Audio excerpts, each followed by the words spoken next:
36. Charles, during recessions, unemployment typically rises. Thus, during a recession, air pollution due to automobile exhaust decreases since fewer people commute in cars to jobs, and so cars emitting pollutants into the air are used less. So Charles is saying, hey, when there's a recession, there's more unemployment, and then because there's more unemployment, less people have to drive in their cars, and then so because of that, there's less air pollution overall. Darla is saying, why think that air pollution would decrease? So Darla's attacking Charles's conclusion, right? Because Charles went through a line of logic and at the very end came up with, well, that must mean that there's going to be, less cars used and then less, ultimately there's going to be less air pollution, right? That was Charles's conclusion. And Darla is saying, well, why do you think that's true? Why do you think air pollution would decrease, right? And then Darla says, during a recession, fewer people can afford to buy new cars, and cars tend to emit more pollutants as they get older. So Darla is saying, well, if people aren't buying new cars because of the recession, and then they're just using their old cars are probably emitting more pollution, right? The question asks, which one of the following most accurately describes how Darla's response is related to Charles's argument?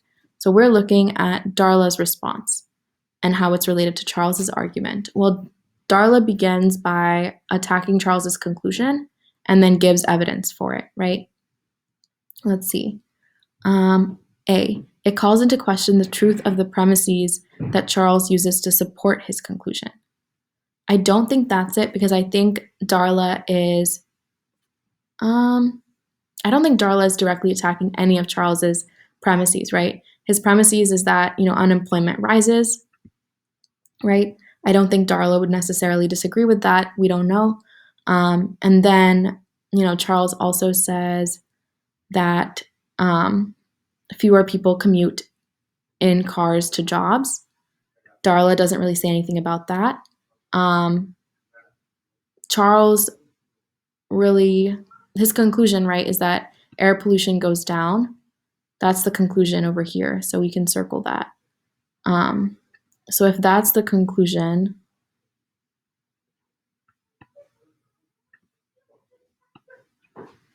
the rest of the evidence, right, is just that, okay, cars that are emitting pollutants into the air are used less. I mean, that could still be true, even if they're, each car is emitting more pollutants. So I don't think any of Charles's premises are attacked by what Darla is saying. So that's not it.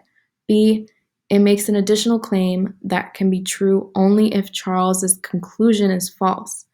I'm gonna leave B open for now and look at the rest of them because it makes an additional claim that can only be true if Charles's conclusion is false.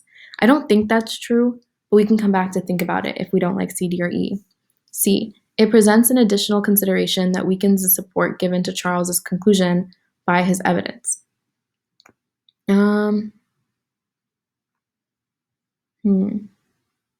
Let's look at D. It argues that Charles's conclusion is true, although not for the reasons Charles gives to support that conclusion. Well, Darla thinks that Charles's conclusion is false, right? So we can cross out D, because Charles's conclusion is that during a recession, air pollution due to the automobile exhaust decreases, and Darla asks, well, why do you think that would decrease, right? So Darla's not arguing that Charles's conclusion is true. She's actually arguing that Charles's conclusion is false. E, it presents an argument showing that the premises in Charles's argument support an absurd conclusion that Charles has overlooked. I don't think that Darla is saying, well, if you follow your premises, Charles, you get to an absurd conclusion, right? What would the absurd conclusion be? I don't think there's an absurd conclusion that Darla is talking about. So it's not E either. So let's go back to B and C. B, it makes an additional claim. Okay, this could be the additional claim, right? That during a recession, fewer people can afford to buy new cars, and cars tend to emit more pollutants as they get older. Those could be additional claims.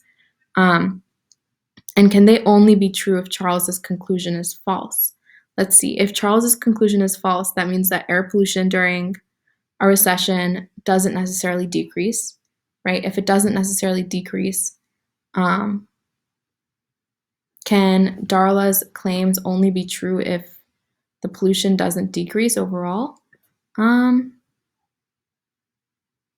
don't think that's it, because I don't know if that's true, right? Can these things coexist? During a recession, fewer people can afford to buy new cars, and cars tend to emit more pollutants as they get older. I think you could still have, cars that emit more pollutants, but then air pollution could still technically go down, right? Can both of those things exist at the same time? Maybe, right? If there's few enough cars, then air pollution could still decrease if maybe only 2 cars are being used, right? It depends. So we don't know for sure that, Darla's saying that, hey, this can be true only if Charles's conclusion is false, right? Darla's just saying, well, did you consider this? Is more of how I'm seeing it. So let's look at C. It presents an additional consideration that weakens the support given to Charles's conclusion by his evidence. So, okay, if we consider Darla's evidence in conjunction with Charles's evidence, Charles's conclusion is weakened, right?